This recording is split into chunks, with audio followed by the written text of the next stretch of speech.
Hi అండి. ఈ రోజు మనం తాటి కేక్ ఎలా తయారు చేయాలో చూద్దామా? తాటి కేక్ తయారు చేయడానికి కావలసిన పదార్థాలు: తాటి పేస్ట్, బియ్యం నూక, వరి నూక, బెల్లం, వెన్నపూస. తాటి పేస్ట్, బియ్యం, బెల్లం అన్ని ఒకే క్వాంటిటీలో తీసుకున్నాం. కప్పు పేస్ట్ కి కప్పు నూక, కప్పు బెల్లం. తాటి కేక్ ఎలా తయారు చేయాలో చూద్దాం.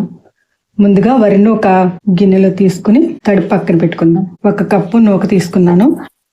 దీనికి కొద్దిగా వాటర్ పోసుకుంటూ పొడి పొడిగా కలుపుకోవాలి.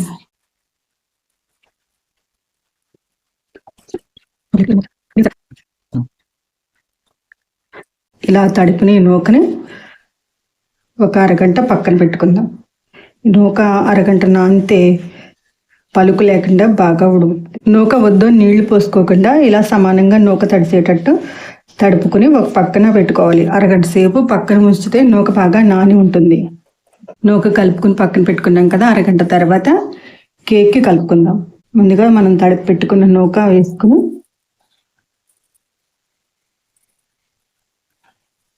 బెల్లం.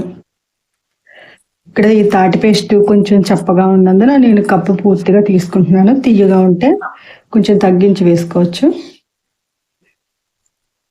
తాటి పేస్ట్ వేసుకుని బెల్లం కరిగేంత వరకు బాగా కలుపుకోవాలి.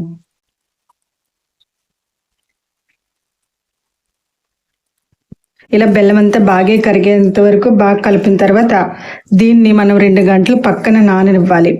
ఈ తాటి పేస్ట్ నూక అంతా బాగా నానిన తర్వాత కేక్ వేసుకుందాం.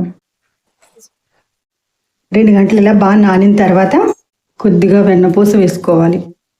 చిటికెడు సాల్ట్. ఇదంతా బాగా కలిపి వెన్నపూస వేయడం వల్ల కేకు బాగా గుల్లగా వస్తుంది. ఇలా బాగా కలిసిన తర్వాత దీన్ని కేక్ వేసే గిన్నెలో వేద్దాం.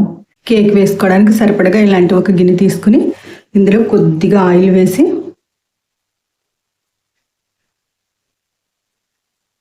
గిన్నె అంతా అవ్వేలా పారాయాలి. ఈ గిన్నెకి సరిపడే సైజులో అరిటాకుని ఇలా కట్ చేసుకుని ఇది వేసుకుంటే లోపల 2 అరిటాకులు తీసుకున్నాను. ఇలా వేయడం వల్ల కేక్ మనకి గిన్నెకి అంటుకోకుండా తీసేటప్పుడు సులువుగా తీసుకోవచ్చు. ఇప్పుడు అరిటాకు పైన కూడా 1 స్పూన్ నూనె వేసి బాగా అరిటాకంతా అయ్యేటట్టు రాసుకుందాం.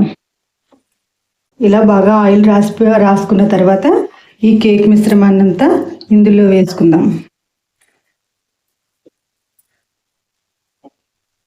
గిన్నెంతా సమానంగా వచ్చేటట్టు ఇలాగా పరుచుకుందాం. ఇప్పుడు దీన్ని మనం స్టవ్ మీద పెట్టుకుందాం. నూకంతా అలా పరుచుకున్న తర్వాత దీనిపైన కొద్దిగా పచ్చి కొబ్బరి పొడి కానీ ఎండు కొబ్బరి పొడి కానీ వేసుకోవచ్చు. నేనైతే ఇక్కడ పచ్చి కొబ్బరి కూర వేస్తున్నాను. తర్వాత మనకి నచ్చిన డ్రై ఫ్రూట్స్ ఏమైనా వేసుకోవచ్చు. నేనైతే ఇక్కడ జీడిపప్పులు వేసుకుంటున్నాను.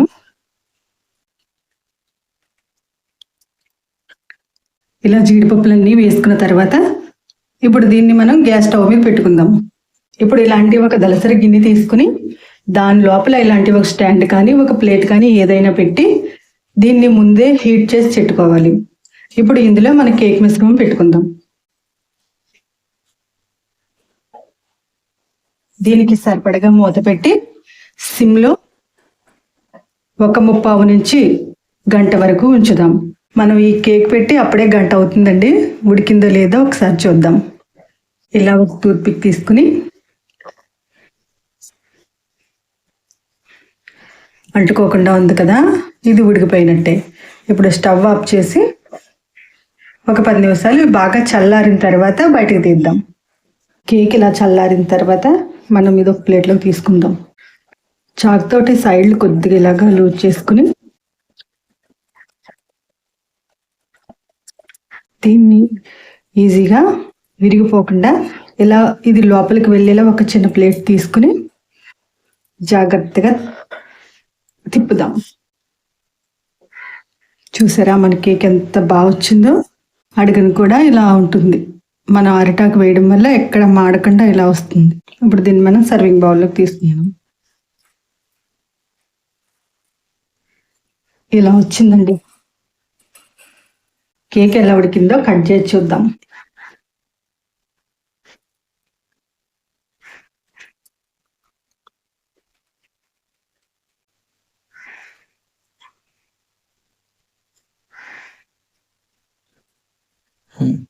ఎంత బాగా ఉడికిందో చూసారా? ఎక్కడ మాడకుండా ఎంత దోరగా కాలిందో.